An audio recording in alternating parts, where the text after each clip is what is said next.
Uh-oh, y'all. There may be a new Toni Morrison fan in the making. Stay tuned. Welcome back to Books with Kimberly. I am so excited, y'all. I have to congratulate myself and congratulate y'all because y'all helped me get to 100 subscribers. Y'all, when I found out, I was so excited. And I just want to thank everybody who has liked, commented, who has subscribed, and who shared my channel. So continue sharing. I hope you guys continue to enjoy my channel. I really look forward to what's coming for the rest of this month and 2021. I have some exciting things that I plan on doing with this channel, and I thank all of you who have been on this new journey with me. It's only been a couple months, but I'm so proud of myself, and thank you to everybody who has sent me encouraging words and who have been along for the ride right here with me. So let's get into today's video. This week I am doing my video on a viewer's pick, which is a book selected or recommended by one of my subscribers or somebody who's just commented like, look, I want you to read this book. It's really good. I think you'll enjoy it. And I'm going to read that book, and who knows, that book will either be included in my monthly wrap-ups, or I may do a standalone review if I really enjoyed it and have a lot of thoughts on it. In today's book, for my first viewer pick video, I have a lot of thoughts on it, and that is The Bluest Eye by Toni Morrison. This book was recommended by my Aunt Juanita, so shout out to my Aunt Juanita for watching my videos and suggesting that I read some Toni Morrison. Now, the funny thing is, this year was my first year reading Toni Morrison. I've read 2 books by her earlier this year. I read God Help the Child, and I also read Sulla with a online book club. So let's get into The Bluest Eye. The setting is in Lorain, Ohio in 1941, and the story is told from several perspectives, but the main perspective is told from is Claudia McTeer. She's going over the encounter she had with Pecola Breedlove. Pecola Breedlove is really who the focus of this story is about. We get introduced to a lot of characters, but what all these characters have in common is Pecola. A little bit about Pecola. She's the youngest of 2 kids from Coley and Paulette. Pecola is described as very dark-skinned and ugly. And it goes into telling us how teachers ignore her, how the kids bully her, don't want to be friends with her, don't like her. She's just really an outcast. So some of the things that I really enjoyed about this story was the relationship between Claudia and her older sister Frida. The 2 of them are probably about 8 to 10, that age range, and so they're little kids. They're curious about everything. They think they know everything. Just the different things that the different kids in this story were saying had me cracking up. I really enjoyed reading it. It was a lot of things that had me just laughing. Just these kids were so funny. But it also had some very triggering things in this story as well. There was rape, there was molestation, there was abuse, you know, domestic violence, a lot of these heavy topics. So I do appreciate the innocence and the naivete of these children and how I was able to find humor through their interactions. I don't really know how to introduce it, but I want to say that she really touched on whiteness and white culture and just the influence that white people have on Black people in America. So the story of Pecola hated that she was ugly. Everybody let her know, you're dark, you're ugly. She wanted to be a white girl. There was this little cup with the white girl with blonde hair and blue eyes on it, and she would just drink and drink and drink out of this cup, hoping that she would turn into the white girl that is on this cup. And it just shows, you know, we hear a lot about how Black people are compared to European standards, and in America, everybody has to look as closely as they can to these European standards of beauty, and this book really touches on that. You know, they even go as far as to talk about how Claudia, she hated baby dolls, because when she would get baby dolls, her mom would just be like, take care of it. Look how pretty this baby doll was. And of course, back then, these baby dolls were not Black. So you're told to dote and be loving to these little white baby dolls, but then your mom doesn't treat you as loving and as caring as she treats those baby dolls.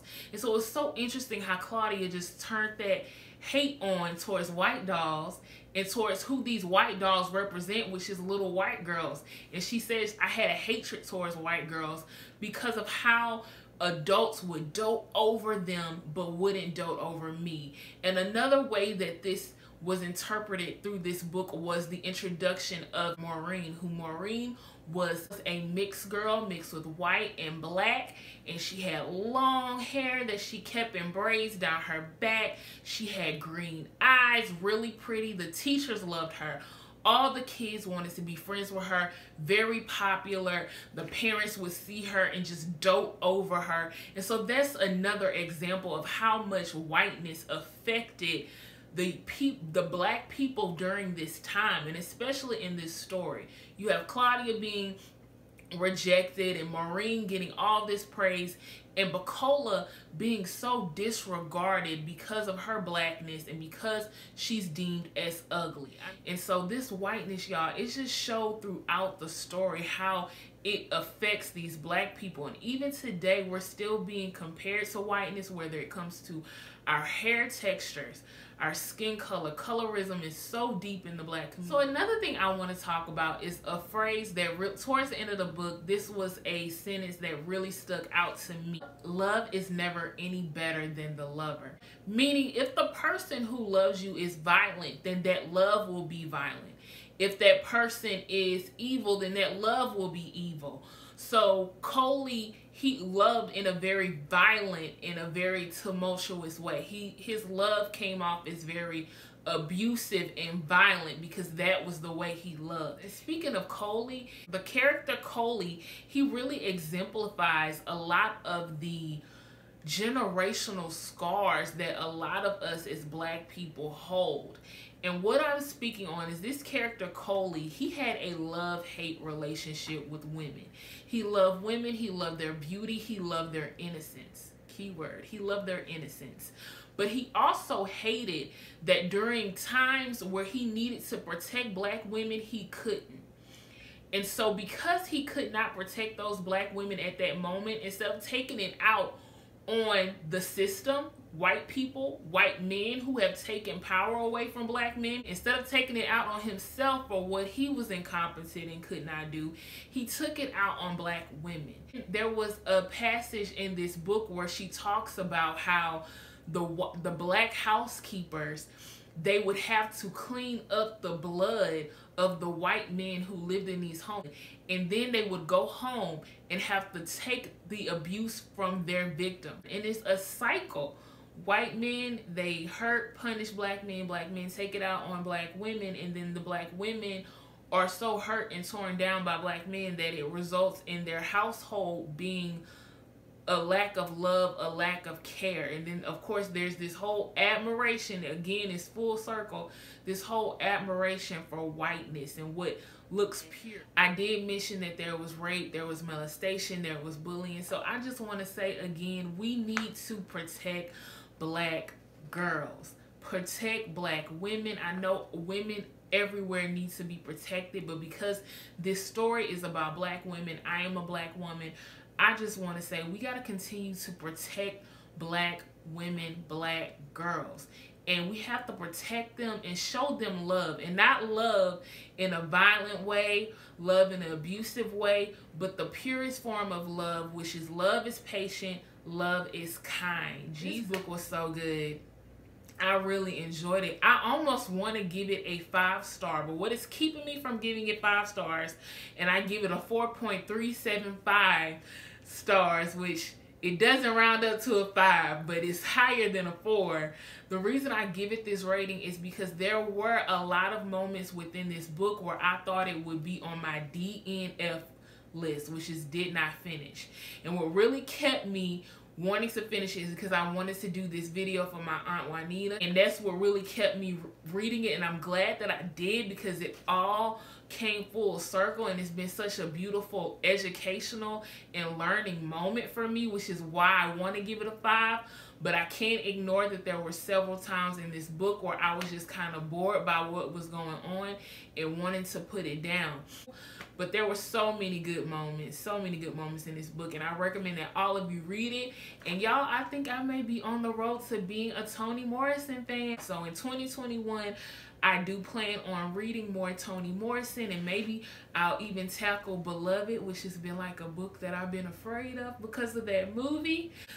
And my best friend, KK, she loves that movie. I just remember a pregnant woman and Moss and Paul D.